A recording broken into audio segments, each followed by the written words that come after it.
Madam Chair, since you allowed her a snide comment, you will allow me a snide comment as well. So my question Diba? is, can you Yes. confirm? Yes. Yeah, okay. Diba? Okay. Yes, Madam Chair. So, May I, before you proceed, may I remind both our guests and our resource You should have reminded persons her when she said the refrain line, diba? I called your attention, Madam Chair. You did not recognize me. So, ngayon, sasabihin ko na, if you allowed her that, you allowed me a snide comment as well. I don't recall hearing a snide comment, Madam Vice President. Ang snide comment, that's a matter of judgment. So please proceed with your... Secretariat, Madam proceed, Chair, I ma'am, would like the with your- Secretariat to repeat the first 3 lines of the well, a comments. point of order, Madam Chair. Point of order, Madam Chair, kasi parang... So let's please proceed with the answer. Point of order, Madam Madam Chair, kasi parang siya yung nagpe-preside eh. Yes, that's why Kasi inuutusan Madam mo yung Vice President. secretariat natin sa Committee on Appropriation. Yes. Alam mo, Some ano, order, di ba? So, please. Yes. okay, thank you, Madam Madam Vice Chair. President, please proceed with the response. There's a question. Please proceed with the response. Madam Chair, I do not understand bakit a person convicted of child abuse is still sitting in a seat. Point of Of the order, House of Madam Chair, ito yung sinasabi Representatives. natin na dinadivert ang usapan sa ating budget hearing. Kung nagawa po niya yan sa Senado, Madam Chair, dapat hindi natin yan pahintulutan dito sa Kamara. You allowed her a snide comment and then you will not allow Please, me please wait a to be snide recognized. comment? Excuse me, our members and our guests. I warn you. Please wait to Don't go be to this rabbit hole. Please wait to be acknowledged before you speak. Okay, so at this point, Honorable Manuel. Yes, Madam Chair, again, it's another point of order kasi kapag may mga deliberation tayo, we should stick to the topic. Hindi pwede, Madam Chair, na dinadivert natin yung usapan para hindi natin sagutin yung tanong ng mga mambabatas natin. This is actually the best opportunity, formal proceedings, nakikita po ng publiko para malaman anong sagot ng Vice Presidente. So hindi po natin napapayagan ang ganong mga argumento na hindi naman tumutumbok dun sa topic natin. So, Madam Vice Chair, President, there's I a will make this question. easy for you. Please make Sige, ma'am. your responses direct to the point. Sige, ma'am. I will make this easy for you. What rules are we using for this budget hearing? We have our rules Yes, ma'am. adopted by the Committee on Appropriations. Right, okay. We searched for that rule. So we only found the general rules. So we have a copy of the rules for the budget hearings. Well, as far as I'm concerned, mas importante ang rules para sa amin. Kayo po, ang kailangan nyo lang marinig is yung acknowledgement for you to begin to speak. Yun lang po ang pinaka-importante para sa guests. Sa totoo lang po. Yes, ma'am. So, ang pinaka-importante, yes, you may proceed. At saka po yung adjournment. Yun lang po. Yung termination po. Yun ang pinaka-importante lang po. For the rules, yun ang ay importante para sa members. But we may provide the copy to you. Yes, So ma'am. please proceed and answer the May we question. request a copy? Yes, yes, absolutely. But Yes. please, there is a question. And do you want us to repeat the question? And we will not penalize you on the time. I don't You can repeat the facts from the notice of disallowance. I don't need a repeat of Honorable the Franz.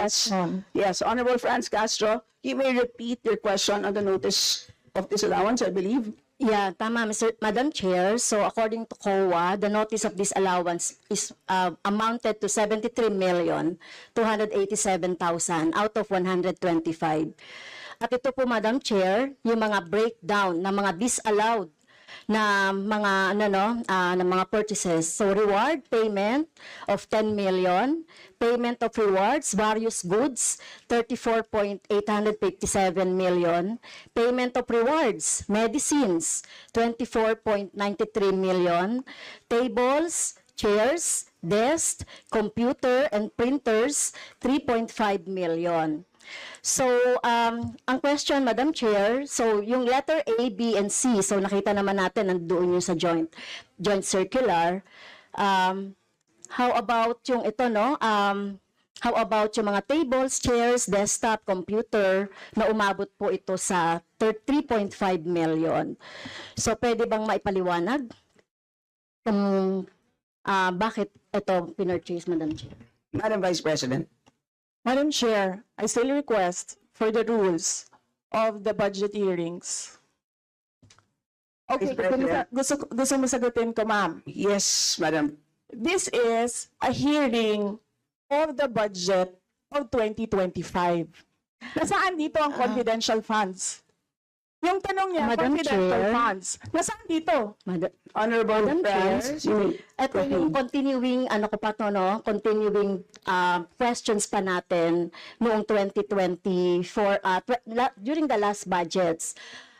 Hindi na ipaliwanag itong 125 million na alam naman natin na wala ito sa budget ng 2022. So, ito, Madam Chair, sa rule naman natin, lahat dito tinatanong no? So, according to the budget, whether it is in the past, kasi nakikita natin yung utilization noong mga budget, kahit na yung past years, ay pwede nating busisiin dito, Madam Chair. Tama ba ako, Madam Chair? I will agree with you, the Honorable Franz Castro. You may proceed, Yes, Madam ma'am. Vice President. Yun yung sagot ko, ma'am. Nasaan ang topic natin dito at ang pinasubmit ninyo sa amin is the budget proposal of 2025. Where in the budget proposal of 2025 is the item confidential funds. In aid of legislation nga ninyo, nakalagay nga doon sa rules ninyo, diba? The discussion should be germane to the topic. The topic is the 2025 budget proposal. Now tell me, Madam Vice Where President, the Honorable Franz confidential Castro has already provided a sufficient explanation for why she asked the question. So please proceed with your answer. Madam Chair, It's a very why are we simple discussing question. the budget of 2023 and 2024? Honorable Franz Castro. So, kung ayaw niya sagutin, Madam Chair, so let me go through na lang with my question kasi related naman ito. Remember, Madam Chair, question natin ito noong last year at yung 125 million na ito ay hindi ito maipaliwanag, no? Dahil nga confidential no? Nagtago sa word na confidential. At ngayon, kailangan nating maipaliwanag at it is in the interest of the people. Yung 125 million na ito, Madam Chair, kaya kailangan ito na mabusisi at kailangan ito maipaliwanag ng OVP. Kaya hindi tayo pwedeng questionin ng mga rules, questionin ng mga topic, etc. Dahil related din naman talaga ito sa budget, Madam Chair. Madam Chair, Yes, you may proceed. I request that the chairperson of the Finance Committee preside over this hearing. Madam Vice President, with due respect, you are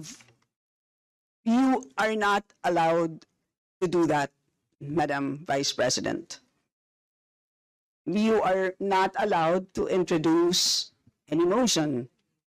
You are a research person in this Not- hearing, Madam President, I did Vice not move, President. ma'am. I requested the same as vein. your research person, I requested So that the your request is chairperson of the denied, committee. Madam Vice President. Just please answer the question.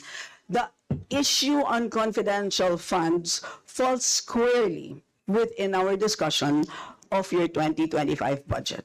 Narinig mo yung sinabi niya, ma'am? Narinig So mo please proceed. Nakikinig ka sa kanya kanina? Absolutely. Walang rules dito. Please proceed and answer the question. It's a very simple question. Di ba?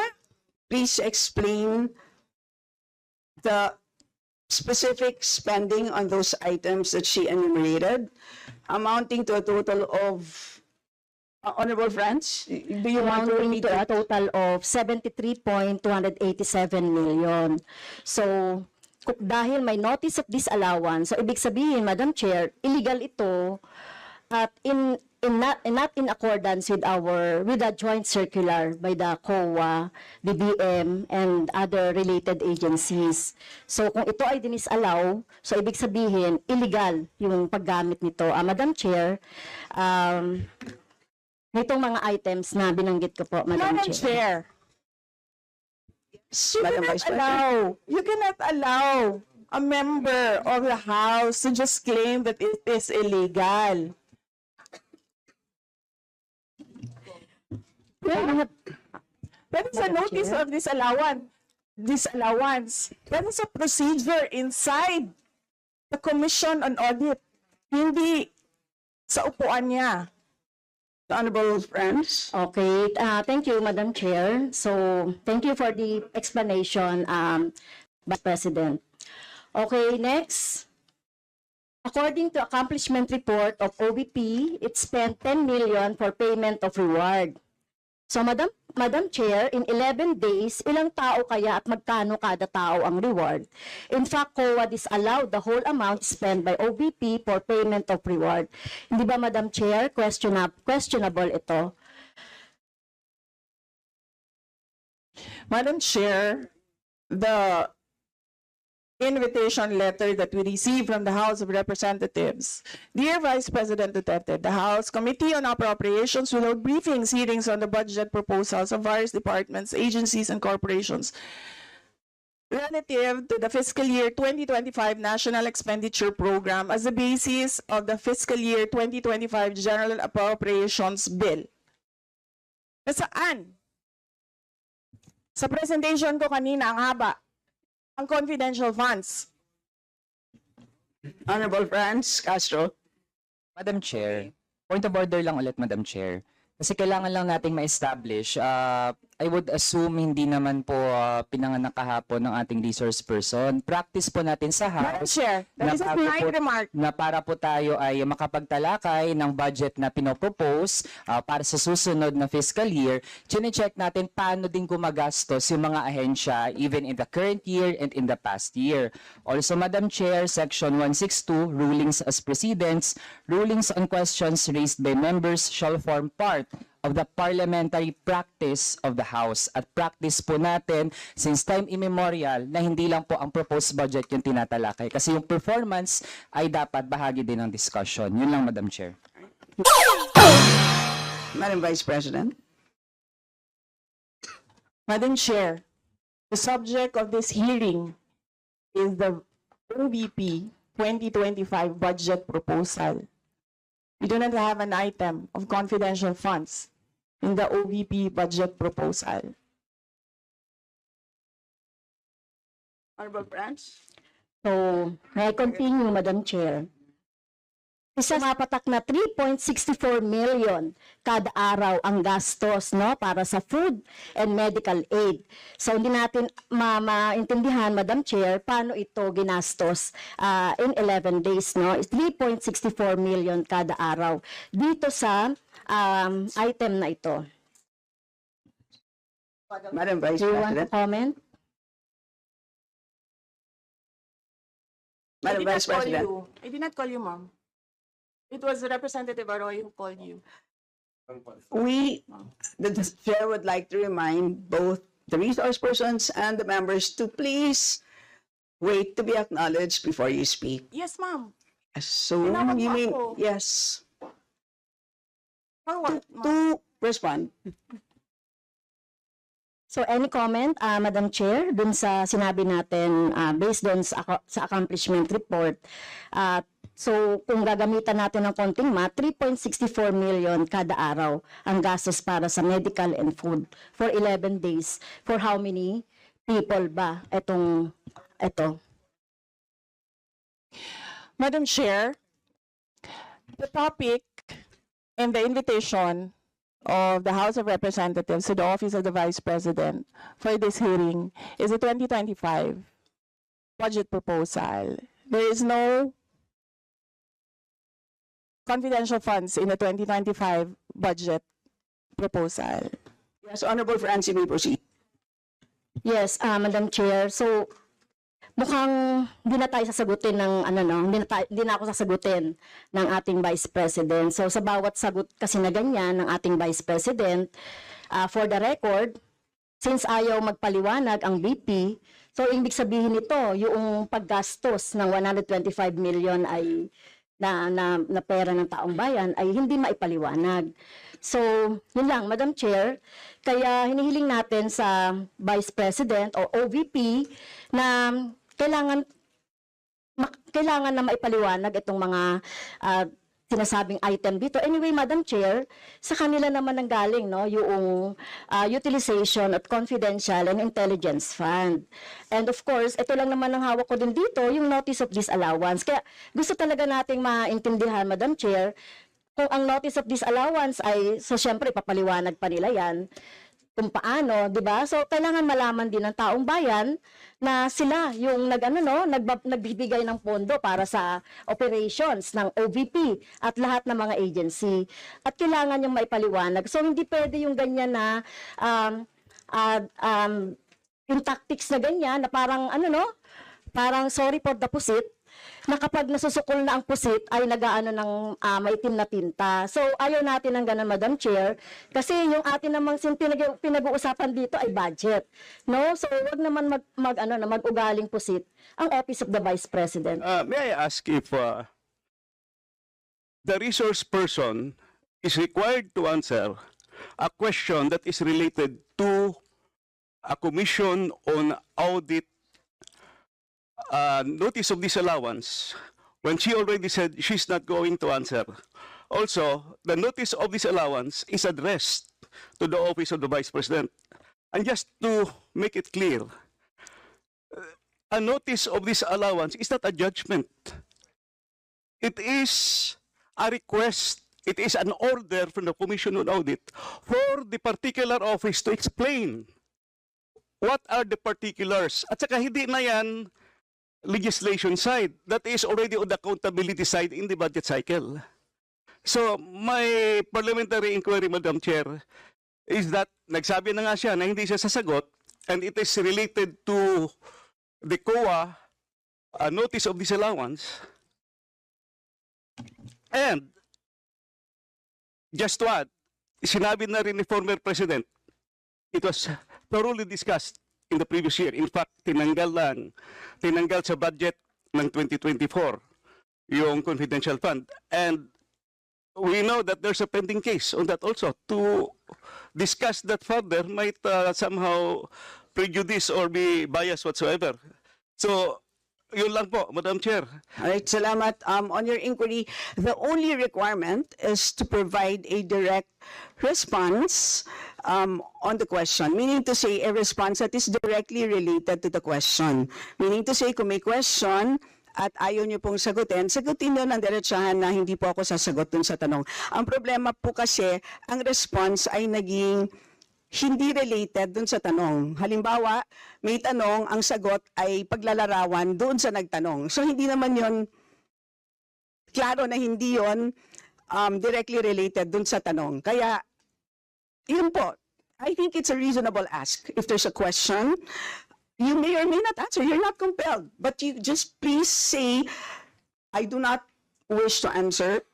That's it. At least we know it's a direct response. And with that, we move to the next Madam Chair, person on the list. Madam Chair, Madam Chair. Hindi na po tayo matatapos.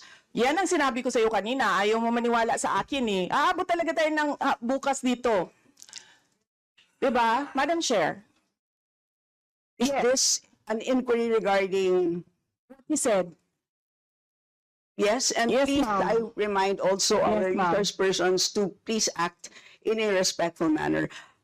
Pasensya na po, hindi po kasama sa poder ninyo ang pagpa-fire ng presiding officer ng hearing na to. So yes, you need to so speak if po. you allow members of the House of Representatives lines like what you just said, like pusit, bakit mo ako kinocrucify for saying a fact that somebody is convicted of child abuse sitting in the chair? Pusit? And then, I cannot fire the presiding chair. So bakit? Yes, we Bakit napaka one-sided nito, ma'am? noted po. Dahil ba madami kayo dyan sa kabila at nag-iisa ako dito? We note all your comments, ma'am, and let us now proceed. Thank you, ma'am. Thank you, ma'am. Madam Chair, point of order. Yes, the Honorable Benny Abante. I just came in, I hear this. We're not talking about the budget, we're accusing each other here. I'd like to find out from the resource speaker, if this is the kind of hearing that we're gonna have.